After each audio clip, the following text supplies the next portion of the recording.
এই ভ্যানওয়ালা, ফকিরহাট যাবি? আচ্ছা ঠিক আছে, ওটা আমি দেখতেছি। কি হলো, শুনতে পাচ্ছিস না? আরে তোকেই বলছি। আরে রোজ, তুমি নির্জর, তুমি এখানে? কেমন আছো? আমি তো ঠিক আছি, কিন্তু তোমার অবস্থা দেখে তো ঠিক লাগতেছে না। অবস্থা ঠিক লাগতেছে না মানে? আমি কিছু বুঝলাম না। এক মিনিট রোজ, তুই এই ভ্যানওয়ালাকে চিনিস নাকি? আসলে প্রীতি, ও আমার এক্স, কলেজ লাইফে আমার বয়ফ্রেন্ড ছিল। থ্যাংক গড তুই বলছিস যে ও তোর এক্স। যদি তোর বয়ফ্রেন্ড হতো না, আমি তোর সাথে বন্ধুত্বই নষ্ট করে দিতাম, একটু চিন্তা করতাম না। আরে না না, এরকম কিছুই না। ওয়েট এক মিনিট, এসব কি বলতেছেন আপনারা আমার সম্পর্কে? তোকে আর কি বলবো, তুই তো ভ্যানওয়ালা, হ্যান্ডসাম বলবো তোকে? আর যদি হ্যান্ডসামও হয়ে থাকিস, তাও তো গরিব ভ্যানওয়ালা।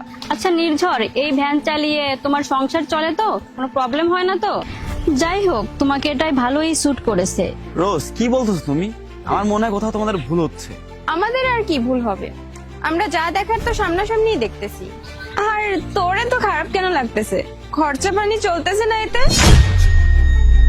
তোমরা শোনো, আমার খরচার ব্যাপারে তোমাদের তো জানার প্রয়োজন নেই। আরে আমরা কেনই বা চিন্তা করব না?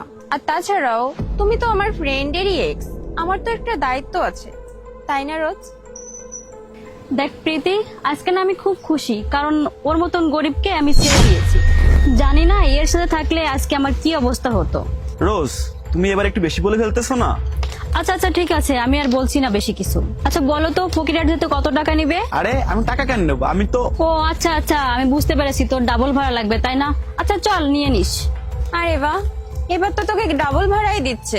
আবার তোর এক্স গার্লফ্রেন্ডও, কি জানি গাড়িতে বসে বসে আবার ভালোবাসা না হয়ে যায়। প্রীতি, এ কি বলতেছিস তুই? ভালোবাসা, তাও আবার এই খ্যাতের সাথে? একবারেই ভুল করেছি, আর করব না। রোজ চুপ কর, এবার না তুই একটু বেশি বলে ফেলতেছিস। এ ভ্যান আমার না, অন্তত একটু ভদ্রভাবে কথা বল আমার সাথে। রোজ, ওর অ্যাটিটিউডটা তো একবার দেখ। আচ্ছা, এই ভ্যানটা কি তোর, নাকি ভ্যানটা চুরি করে নিয়ে এসেছিস? দেখুন, আপনারা আমার কথা শুনুন, এ ভ্যান আমার না। আমি তো এখানে দাঁড়িয়ে এমনি ফোনে কথা বলতেছিলাম। রোজ, এবার তো আমি শিওর ও এটা চুরি করেই নিয়ে এসেছে। হ্যাঁ প্রীতি, ও এরকমই ছিল কলেজ লাইফে, মানুষের জিনিস চুরি করত। মনে হয় এটা চুরি করেই নিয়ে এসেছে। রোজ, ওই সময় তো আমি এইগুলো মজা করেই করতাম। ওকে ঠিক আছে, তোর একটা মজা ছিল, কিন্তু তোর এখন স্বীকার করতে কি প্রবলেম হচ্ছে যে তুই এখন ভ্যান চালাস? আরে তোমাদের আমি কতবার বলতেছি, এ ভ্যান আমার না। আর হ্যাঁ, এটা যদি আমার হতো তাহলে এটাকে আমি অ্যাকসেপ্ট করতাম। আমার কাছে কোনো কাজ ছোট নয়, আর যে কাজ মানুষ অনেক কষ্ট করে করে না, ওই কাজটা না অনেক বড় হয়। বাদ দাও, তোমরা কি বুঝবা তোমরা এসবের? হ্যাঁ, আমরা এখন বুঝবো না এটা, কারণ আমরা অনেক বড় কোম্পানিতে চাকরি করি। সেটা ছেড়ে দিয়ে এখন আরো বড় কোম্পানিতে ইন্টারভিউ দিতে যাচ্ছি। তুই জানিস, আজ আমরা বিএম কোম্পানিতে ইন্টারভিউ দিতে যাচ্ছি। ওইটা কত বড় কোম্পানি তুই চিনিস? একবার যদি আমাদের সিলেকশন হয়ে যায় না, আমাদের লাইফ একদম সেটেল হয়ে যাবে। আর শোন, তখন কিন্তু প্রতিদিন তোর এই ভ্যানে করে আমাদের আনা নেওয়া করতে হবে।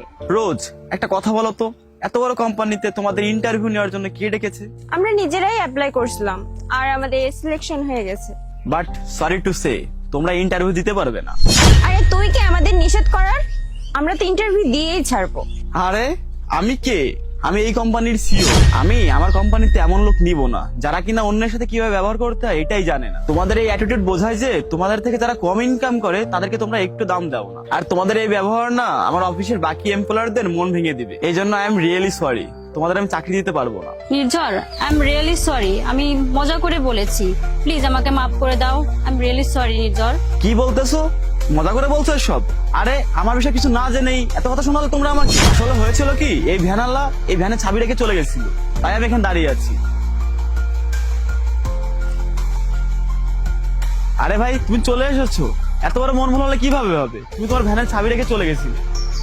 সরি সাহেব, ওটা ভুলে গিয়েছিলাম। কোনো সমস্যা নেই। আচ্ছা শোনো, এই ম্যাডামদের না ওনাদের বাসা পর্যন্ত নামিয়ে দিয়ে আস। আর হ্যাঁ, ওনাদের কাছ থেকে টাকা নেওয়ার প্রয়োজন নেই, আমি দিব তোমাকে টাকা। ঠিক আছে সাহেব।